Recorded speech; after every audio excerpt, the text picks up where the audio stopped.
श्रीकृष्णाष्टक स्तोत्र।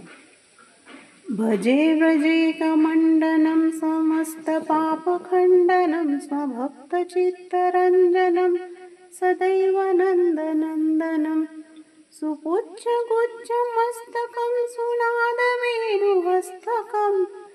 अनङ्गरङ्गसागरं नमामि कृष्णनागरम् नमामि कृष्णनागरम्। मनोजगर्वमोचन विशाललोललोचनं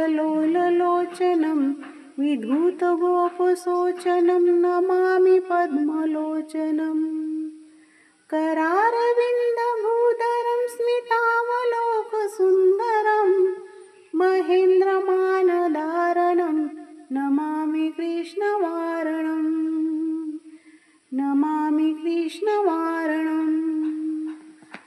कदम्बसूनकुण्डलं सुचारुगण्डमण्डलं व्रजाङ्गनैकवल्लभं नमामि कृष्णदुर्लभम् यशोदया समुदया सगोपया सनन्दया युतं सुखैकदायकं नमामि गोपनायकम् नमामि गोपनायकम्।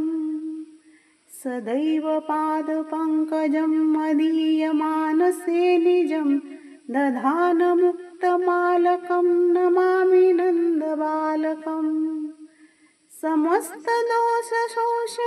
समस्तलोकपोषणं समस्तगोपमानसं नमामि नन्दलालसं नमामि नन्दलालसम्।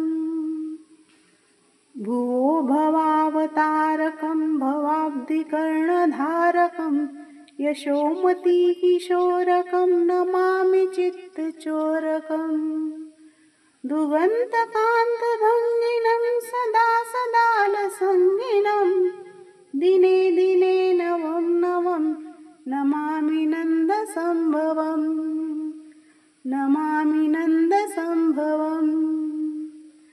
गुणाकरं सुखाकरं कृपाकरं कृपापरं सुरद्विषन्निकन्दनं नमामि गोपनन्दनं नवीनगोपनागरं नवीनकेलिलम्पटं नमामि मेघसुन्दरं तडित्प्रभातसत्पटं तडित्प्रभातसत्पटम् समस्तगोपनन्दनं हृदम्बजैकमोदरं नमामि कुञ्जमध्यगं प्रसन्नभानुशोभनं निकामकामदायकं दृगन्तचारुसायकं रसालवेणुगायकं नमामि कुञ्जनायकं नमामि कुञ्जनायकम्।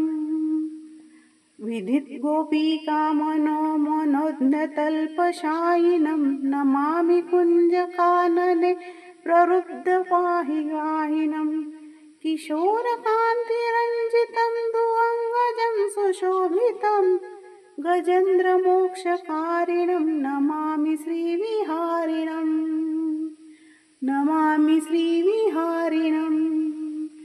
यदा यदा यथा तथा तथैव कृष्णसत्कथा मया सदैव गीयता तथा कृपा विधीयताम् प्रामाणिकाष्टकन्वयं च पद्यत्ययः पुमान् भवेस्तनन्दनन्दने भवे भवे सुभक्तिमान् भवे भवे सुभक्तिमान्।